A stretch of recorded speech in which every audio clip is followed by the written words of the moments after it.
పెళ్లి కూతురు చేయడానికి. ఇంకా ఆఫ్టర్నూన్ నుంచి రిసెప్షన్ కూడా. నేనైతే ఇలా రెడీ అయిపోయాను, చాలా వేస్తున్నారు కదా. అండ్ అదన్నమాట మా ఆడపడుచుని పెళ్లి కూతుర్ని చేయడానికి వెళ్తున్నా. అంటే డైలీ ఒకరు చేస్తుంటారు కదా పెళ్లి ముహూర్తం వరకు కూడా. ఆ రోజు మేము చేద్దాం అనుకున్నాం. ఆ రోజు మార్నింగ్ పెళ్లి కూతుర్ని చేస్తాం అండ్ ఇంకా ఆఫ్టర్నూన్ రిసెప్షన్ కూడా ఉంటుంది. చాలా స్వెట్టింగ్. వైజాగ్లో ఎండలు అయితే చాలా దారుణంగా ఉన్నాయి. ఎండ ఇంకా హ్యూమిడిటీ కూడా. హైదరాబాద్ క్లైమేట్ అలవాటు అయిపోయింది కదా, అక్కడ ఎంత సన్నీగా ఉన్నా కూడా అంత స్వెట్టింగ్ రాదు. ఇక్కడ వచ్చినప్పటి నుంచి కంప్లీట్ స్వెట్టింగ్ వస్తూనే ఉంది. ఏసీలో ఉన్నా కూడా ఇంత చెమటలు వస్తున్నాయి. ఇంకా ఎలా ఉంటుందో అక్కడ ఫంక్షన్లో చూడాలి. అండ్ అయితే వైజాగ్లో చెప్పాను కదా చాలా హ్యూమిడిటీ ఉంది, చాలా ఎండలు ఉన్నాయి. నాకైతే అలా చెమట కారుతూనే ఉంది. రెడీ అయి వెళ్ళాను కానీ ఓ పక్క కర్చీఫ్ పట్టుకొని తుడుచుకోవడమే అయిపోయింది. అండ్ ఇక్కడ వచ్చేసాము పెళ్ళింటికి. ఇక్కడ అందరూ రెడీగా ఉన్నారనమాట. నేనే కొంచెం లేట్ అయ్యాను. అండ్ వీళ్ళందరూ కూడా మా హస్బెండ్ మేనత్తలు ఇంకా మేనత్త పిల్లలు అనమాట. అండ్ తను మా పెద్ద ఆడపడుచు రాధక్క. నేనైతే మా సూర్య గారి వాళ్ళ సిస్టర్స్ని అక్కనే పిలుస్తూ ఉంటాను. ఆడపడుచుల్ని యూజువల్గా చిన్నవాళ్ళు అయితే పేరు పెట్టి పిలుస్తారు, పెద్దవాళ్ళనైతే వదిన అని కానీ లేదా పిన్ని అని కానీ పిలుస్తూ ఉంటారు కదా. నేనైతే మా ఆడపడుచులు ఇద్దరిని కూడా రాధక్క సౌజక్క అని పిలుస్తూ ఉంటాను. ఎందుకంటే అలా అలవాటు అయిపోయింది. మా సూర్య గారు వాళ్ళని అలా పిలుస్తారు, సో నాకు కూడా అక్క అక్క అని పిలవడం అలవాటు అయిపోయింది. అండ్ ఇక్కడ ఫార్మాలిటీస్ అన్నీ స్టార్ట్ చేసేసామన్నమాట. ఆ రోజు మా రమ్య అయితే అలా రెడీ అయింది, చాలా బాగుంది కదా. సో ఇంకా తీసుకొచ్చేసి బయట కుర్చీలో కూర్చోపెట్టాము. అండ్ ఇంకా చాలామందికి తెలిసే ఉంటుంది డైరెక్ట్గా కూర్చోపెట్టకూడదంట. ఏదో ఒక వాళ్ళ అమ్మగారు యూజ్ చేసిన మంచి శారీ ఉంటుంది కదా, శారీ వేసి దాని మీద అక్షింతలు కొంచెం పసుపు కుంకుమ వేసి పెళ్లి కూతుర్ని కూర్చోపెట్టాలంట. సో ఇవన్నీ నాకు కూడా ముందేమీ తెలీదు.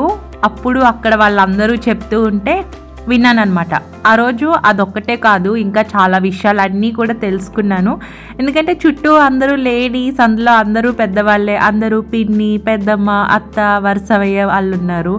సో ప్రతిదీ వాళ్ళు చెప్తూ ఉన్నారు, నేను చేస్తూ ఉన్నాను. రాధక్క కూడా నాకు పక్కన కొంచెం హెల్ప్ చేస్తూ ఉన్నారు. ఫస్ట్ టైం కదా పెళ్ళి తర్వాత ఇలా ఫస్ట్ టైం వేరే వాళ్ళని పెళ్లి కూతుర్ని చేయడం. సో అనిపించింది పెళ్ళి అవ్వగానే నాకు కూడా చాలా రెస్పాన్సిబిలిటీస్ వచ్చేసాయి. సో ఇలాంటివన్నీ కూడా ఎలా చేయాలి ఏంటి అని ఎవరు చెప్పకపోయినా తెలుసుకునేలాగా చేసేలాగా ఉండాలి అని.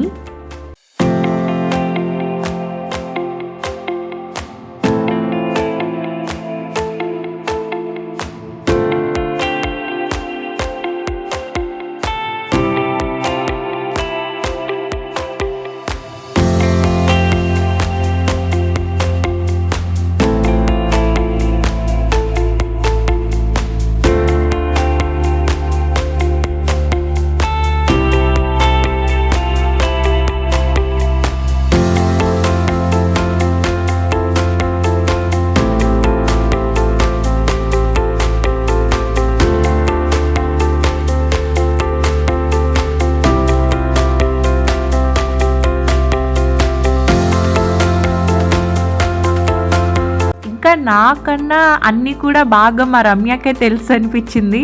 వదిన ఇలా చేయాలి, వదిన ఇలా పెట్టాలి అని చెప్తుంది. సో రమ్యకే చాలా తెలుసు నాకన్నా. అండ్ ఇంకా నేను వేసుకున్నా కదా శారీ, అది నా పెళ్లి చీర అనమాట. నా పెళ్ళికి వేసుకున్నా, మళ్ళీ సెకండ్ టైం ఆ రోజే వేసుకోవడం ఆఫ్టర్ 2 years మళ్ళీ వేసుకున్నాను. అండ్ ఇంకా ఆ రోజు కొంచెం బాగా రెడీ అవ్వాలనిపించింది. అండ్ ఇక్కడ రమ్యని పెళ్లి కూతుర్ని చేస్తుంటే నాకు మా పెళ్ళి గుర్తొచ్చింది. సో నా పెళ్లి ముహూర్తం కూడా అంతే. పెళ్లి కూతుర్ని చేసిన రోజు నుండి పెళ్లి ముహూర్తంకి నాకు ఒక 4-5 days గ్యాప్ వచ్చింది.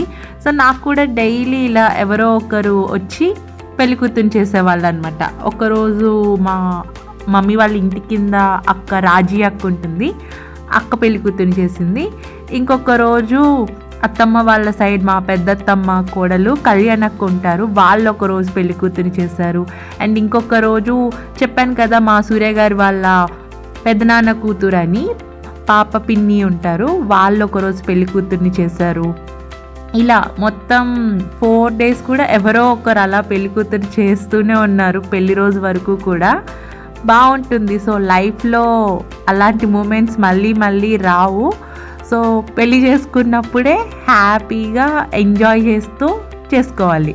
ఎందుకంటే మనకి ఫుల్ అటెన్షన్ అందరూ అప్పుడే ఇస్తారు. సో తర్వాత ఇంకా కామనే కదా, పెళ్ళైపోతుంది, మన లైఫ్, మన రెస్పాన్సిబిలిటీస్. ఇంకా చెప్పాలంటే ఒకలాంటి పెద్దరికం అనుకోండి, అన్నీ కూడా ఆలోచించి చేయాలి, ఆలోచించి మాట్లాడాలి. ఏదైనా ఒక డెసిషన్ తీసుకునే పవర్ని కానీ ఇంప్రూవ్ చేసుకోవాలన్నమాట. సో ఇంకా అప్పటిదాకా పేరెంట్స్ దగ్గర ఉంటాము, వాళ్ళ దగ్గర పెరుగుతాము. సో ఏది కూడా మనం అంతా సీరియస్గా తీసుకోము. ఏదేమైనా సరే అమ్ముంది కదా, నాన్న ఉన్నారు కదా, చూసుకుంటారులే వాళ్ళే అని ఒకలాంటి రెక్లెస్నెస్ వస్తుంది.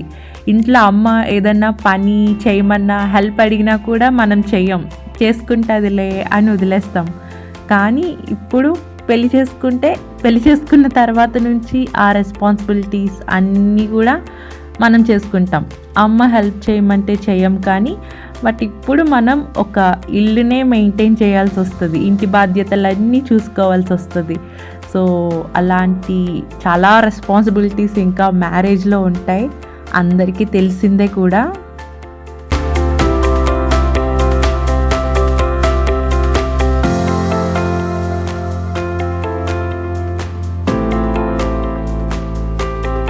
అండ్ ఇంకా ఈ పెళ్ళి అనే టైంలో అబ్బాయిలకి ఎలా ఉంటుందో తెలియదు, కానీ బట్ అమ్మాయిలకైతే చాలా మిక్స్డ్ ఎమోషన్స్ ఉంటాయి.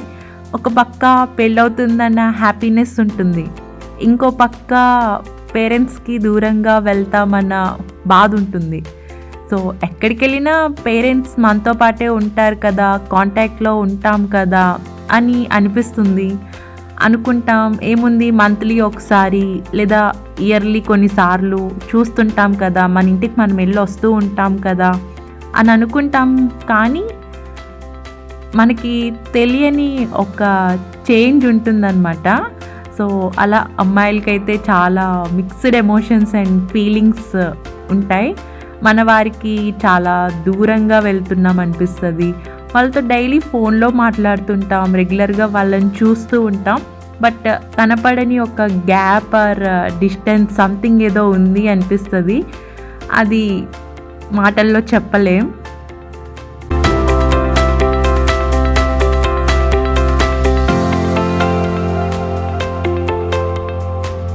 అప్పుడప్పుడు నేను మా సూర్య గారు ఒక చిన్న విషయంకి ఫైట్ చేసుకుంటూ ఉంటాము.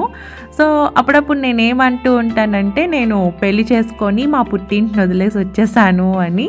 తను కూడా అంటారనమాట, మరి నేను కూడా పెళ్లి చేసుకొని నేను కూడా మా పుట్టింటిని వదిలేసి వచ్చేసాను కదా అని. అదేంటి అంటే అంటారనమాట, మరి నేను కూడా మా ఇంటికి దూరంగానే ఉంటున్నాను కదా అని. సో ఎందుకు అలా అన్నారంటే, మేమిద్దరం హైదరాబాద్లో ఉంటాము, అత్తమ్మ వాళ్ళు వైజాగ్లో ఉంటారనమాట. సో అందుకు తను అలా అంటున్నారు. సో నేను కూడా మా పుట్టింటిని వదిలేసి వచ్చాను కదా, నేను కూడా ఇంటికి దూరంగానే ఉంటున్నా కదా అని. బట్ ఎలా జస్టిఫికేషన్ ఇచ్చుకున్నా అబ్బాయిలు ఇంట్లో ఉన్నట్టే మనం మన పుట్టింటిని వదిలేసి వచ్చినట్టే కదా.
అండ్ మీలో చాలామందికి తెలిసే ఉంటుంది పెళ్లి కూతుర్ని ఎలా చేస్తామని చెప్పి. సో ముందుగా అమ్మాయిని కూర్చోపెడతాము, మంచిగా కాళ్ళకి పసుపు రాసేసి పారాణి పెట్టేసి చేతికి గాజులు వేసేసి తల్లో పువ్వులు పెట్టేసి ఇంకా ఫైనల్గా ఇలా కొబ్బరి బాండం అట్టిపళ్ళు ఇంకా మనం తెచ్చిన శారీ అమ్మాయికి వేసేస్తాం. సో ఈ ప్రాసెస్ అంతా కూడా మేము చేసాం, మీరు చూసే ఉంటారు. అండ్ ఇంకా అక్కడ నాకు తెలియట్లేదు అట్టిపళ్ళు తొడెం అటువైపు పెట్టాలా ఇటువైపు పెట్టాలా అని. సో ప్రతిదీ కూడా పక్కనున్న వాళ్ళందరికీ అడిగి చేస్తున్నా. సో ఇలాంటి అకేషన్స్ దగ్గర ఏది మిస్టేక్ చేయకూడదు కదా. సో అందరూ చెప్తున్నారు ఎలా చేయాలని చేసేస్తూ ఉన్నాను.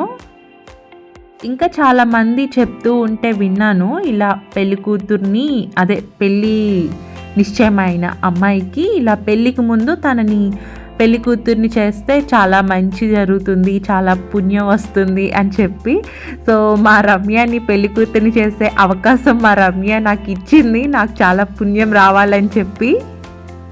సో అలా నాకు చాలా పుణ్యం రావాలి అండ్ మా రమ్య ఇంకా చాలా చాలా హ్యాపీగా ఉండాలని నేనైతే హార్ట్ఫుల్గా విష్ చేస్తున్నాను.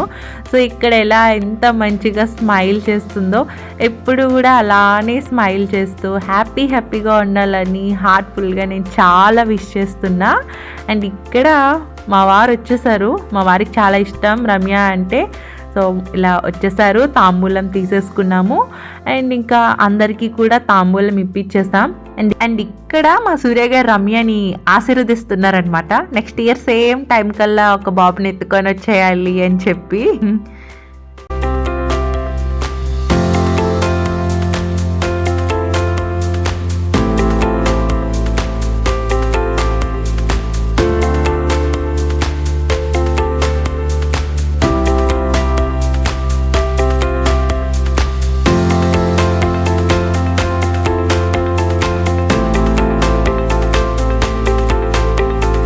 అండ్ వీళ్ళిద్దరే మా చిన్నమాయ గారు చిన్నత్తమ్మ గారు, అంటే రమ్య వాళ్ళ మమ్మీ డాడీ అన్నమాట.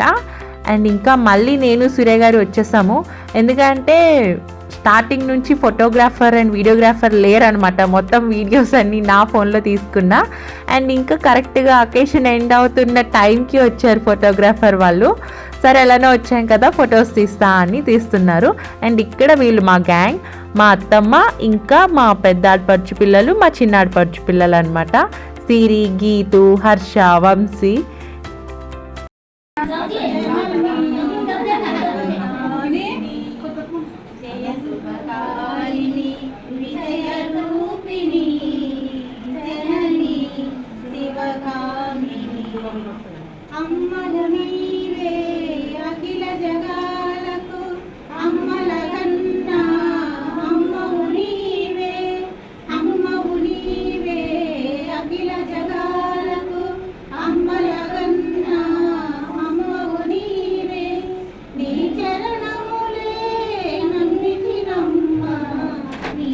పర్లేదు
ఇంకా అలా హారత్తో పెళ్ళికూతురు చేసే అకేషన్ అయిపోయింది.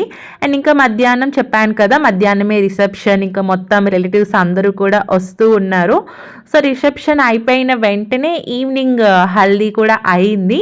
సో హల్దీ వీడియో కూడా నేను నెక్స్ట్ అప్లోడ్ చేస్తాను, అది కూడా చూసేయండి. అండ్ వీడియో ఎక్కడితే ఎండ్ చేస్తున్నా.